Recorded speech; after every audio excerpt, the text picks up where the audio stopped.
संपत्ति के देख के आ वह भाई के तू द्वार पर अपमान कर दिली। वह भागा भाई के देख के तू ऐश्वर्य साज ली है।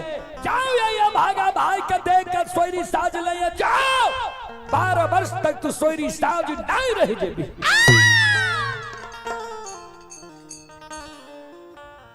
12 वर्ष तक तोरा शरीर से सोयरी के दुर्गंध चलतो। कोई भगत परियार वजहा गुनी देवी देवता तोहर फिरियाद नहीं लतो। या भागा भाई पर जब भगवान के कृपा है तो या भागा भाई जब कदली से लौट गई तो तोरा द्वारे वो यह अभागा भाई तोरा वो दुर्गंध के हरतो तोरा दुख के हरतो। धन संपत्ति रहते हुए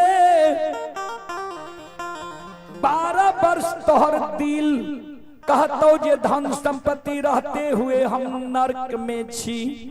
कौन गलती क्या दिलिए?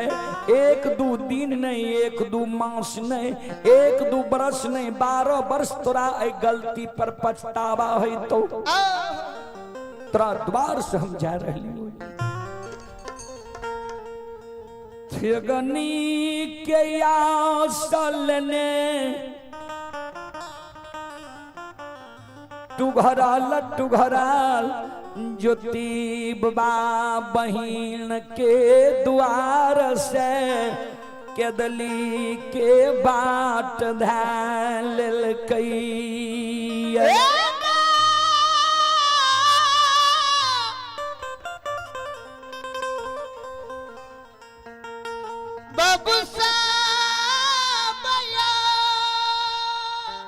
ओई जगह से ज्योति बाबा यशोधर पंडित दोस्त के द्वार गले। वहां से अपमानित भेल निकुंज बन जंगल में गले।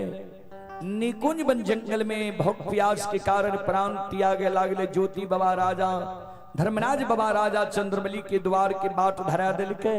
राजा चंद्रबली के द्वार में झूठ वचन राजा के यहाँ सत्य करा दिल के। राजा चंद्रबली के रानी पतिवार्ता चंद्रावती के गर्भ से 1 लायर पुरन से 5 गो बेटा दिला दिल के। खसी के गला में रेशम धाग बनवा दिल के। ओई जगत से केदली की बात ढाल के। सैनी वृक्ष के साप देने सूखल गंगा पार भेल।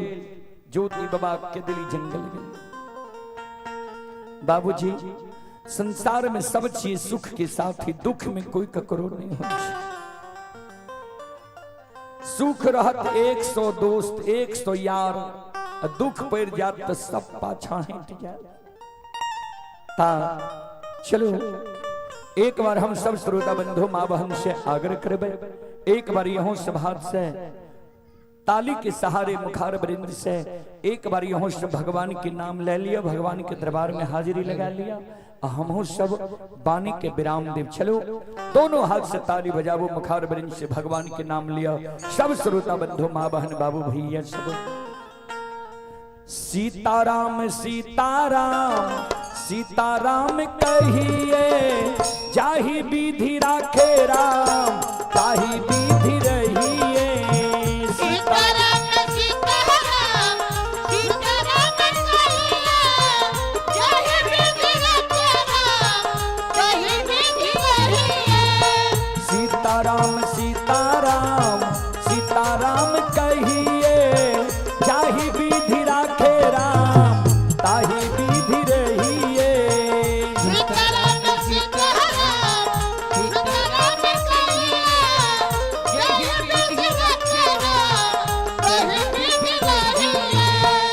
मन में हो राम राम नाम से बहात में तू अकेला नहीं प्यारे राम जी तेरे साथ में।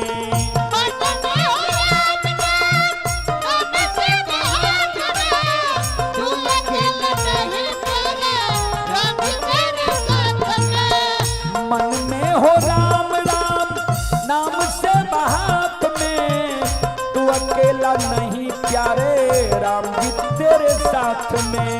मन में हो राम राम नाम से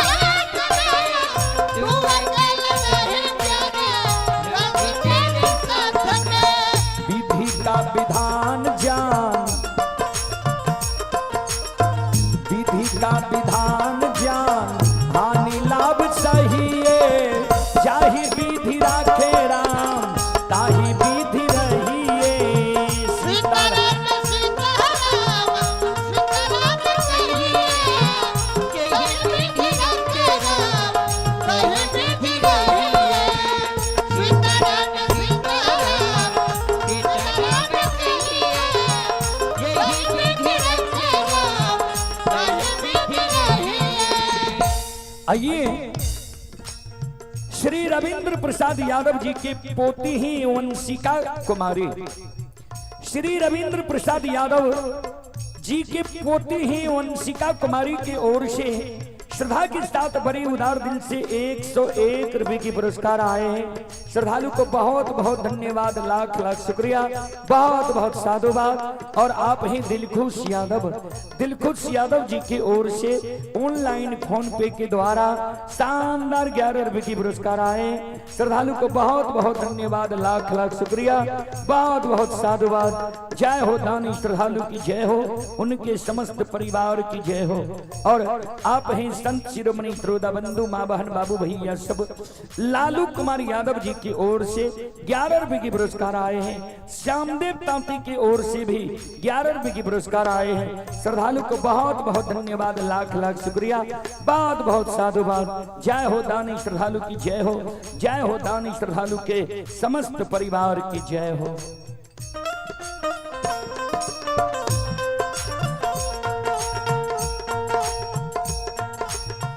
किया अभिमान तो फिर मान नहीं पाएगा, होगा प्यारे वही जो श्री राम जी को भाएगा। किया अभिमान तो फिर मान नहीं पाएगा, होगा प्यारे वही जो श्री राम जी को भाएगा। किया अभिमान तो फिर मान नहीं पाएगा, होगा प्यारे वही जो श्री राम जी को भाएगा।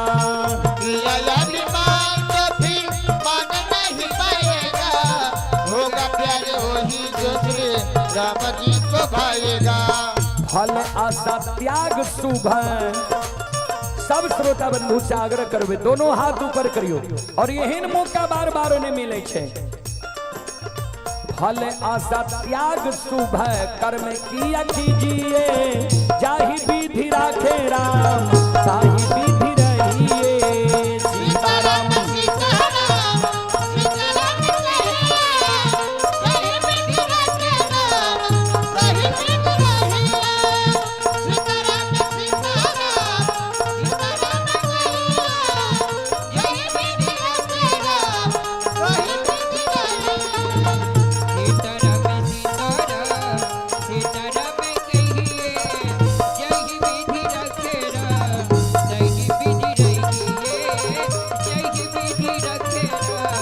ताहि विधि रहिए, जाहि विधि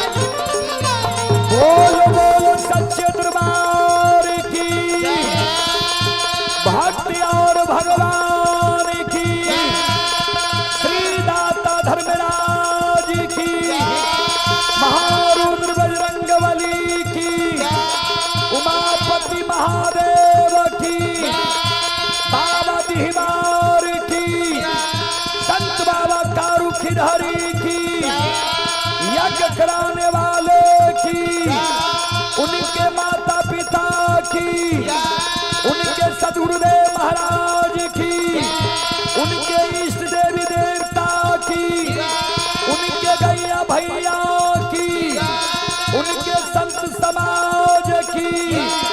हरा हरा महादेव बोलो बा। चलो अपने सब श्रोता बंधु माँ बहन से अब हम क्षमा चाहब, माफ करियो। फिर कभी सेवा के मौका मिलते हम सेवा करे के प्रयास करब। अपने सब सुन लो, माँ भगवती धर्मगाता भगैत मंडली गायक रूदल पंजियार ग्राम पंचायत बेलवारा प्रखंड सिमरी बख्तियारपुर थाना कनरिया जिला सहरसा ता ई कार्यक्रम जे फिर अपने सब सुने ले चाहे छिए। Rudal Panjiyar YouTube channel, Rudal Panjiyar Facebook page, Maithili hits भगैत 3 प्लेटफॉर्म पर ई कार्यक्रम अपलोड भ गेलै है। बघरस नाम लिखबै या रूदल पंजियार लिखबै, अपने आप यहाँ के मोबाइल में चल आएत। अंतिम पुरस्कार ऋषि राज प्रमोद यादव जी के पोता हैं, ऋषि राज प्रमोद बाबू के पोता हैं, उनके ओर से 101 रुपए की पुरस्कार आए हैं। और आप हैं लालू कुमार यादव, ग्राम श्री खरिया, पोस्ट कमरेल, थाना मरौना, जिला सुपौल। श्रद्धालु की ओर से ऑनलाइन फोन पे के द्वारा शानदार 21 रुपए की पुरस्कार आए हैं। श्रद्धालु को बहुत बहुत धन्यवाद, लाख लाख शुक्रिया, बहुत बहुत साधुवाद। जय हो दानी श्रद्धालु की जय हो, उनके समस्त परिवार की जय हो। बोल बोल क्षेत्र की। चलो ता हम अपने सब से अब क्षमा चाहब, माफ करियो। फिर कभी सेवा के मौका मिलते हम सेवा करे के प्रयास करब। और अगर फिर हमारा मौका देवे तो व्यवस्था सुदृढ़ करब, जे बाजा भी अच्छा हो और टेंट भी अच्छा हो, तबे हमरा लेबे, तबे फायदा होते, नहीं तो गड़बड़ भए जेते। एहि कारण सब श्रोता बंधु माँ बहन से अब हम क्षमा चाहब, माफ करियो। जे श्रद्धालु यूट्यूब फेसबुक से जुड़ल छिए, यहों सबसे हम क्षमा चाहब जे यहों सब अब माफ करियो।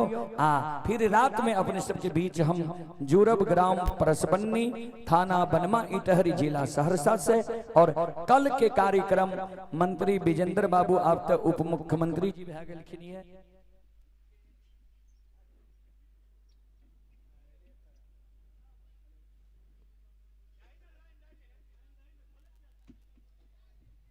उनके गांव में कार्यक्रम है और परसों 20 के नेपाल में कार्यक्रम है। तो हमारे सबके कार्यक्रम स्क्रीन पर देखे है, वे ऊपर में चले है, ते कौन डेट में कहाँ छे।